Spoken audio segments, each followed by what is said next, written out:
When the Quran talks about the organisms, it shows extreme accuracy of expression. In Arabic, the word changes according to gender.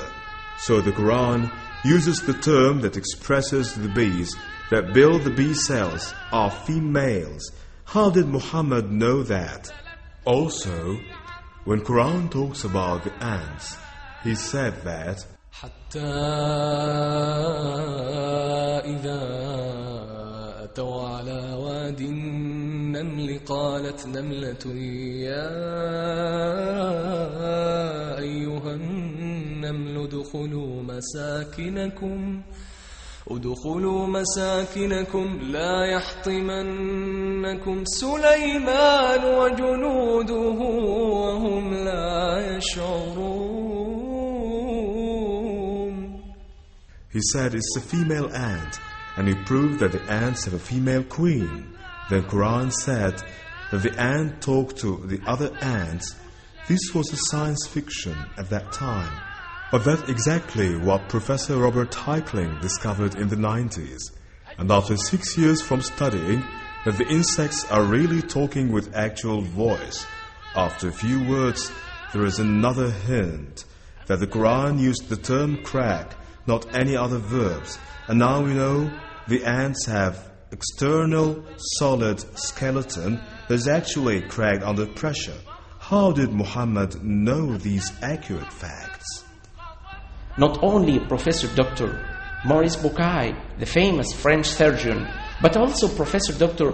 Charles Baltimore, Professor of Neurosurgery at Cornell University in the United States, who said, after he knew of the verse 56 in Surah An-Nisa in Quran, where Almighty says, as often as their skins are roasted through, fully burnt, we shall change them for fresh skins that they may taste the penalty.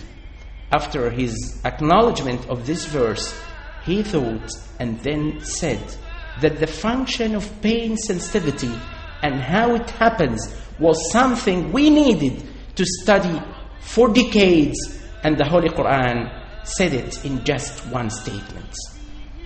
So, what we will display next, if Allah wills, are some of the scientific facts mentioned in the Quran, or as I would like to call it always, the nectar of science that's potentially latent in the Holy Quran. It's beyond geniality.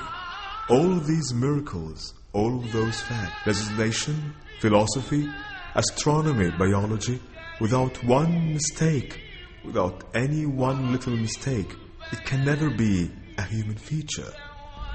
Una de las cosas que más sorprende a los lectores occidentales del Sagrado Corán es que después de leer con detenimiento algunos de sus capítulos, encuentran que no es lo que esperaban y que mucho de lo que habían leído sobre él desaparece al leer unas cuantas páginas, por lo que pasa de ser un libro antiguo del desierto a un libro que responde a las preguntas actuales del hombre y se parece más a un mar de conocimiento que a otro libro más para apilar en nuestras bibliotecas.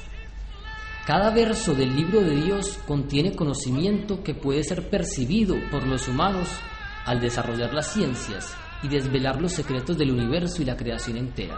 If this book is not a revelation, then it's a deception. If it's a deception, what's deceitful about it? Certainly, if the skeptics insist on their claims that the Quran is a deception, then they have to bring in evidence to support their claim. Otherwise, you would never have the right to do this.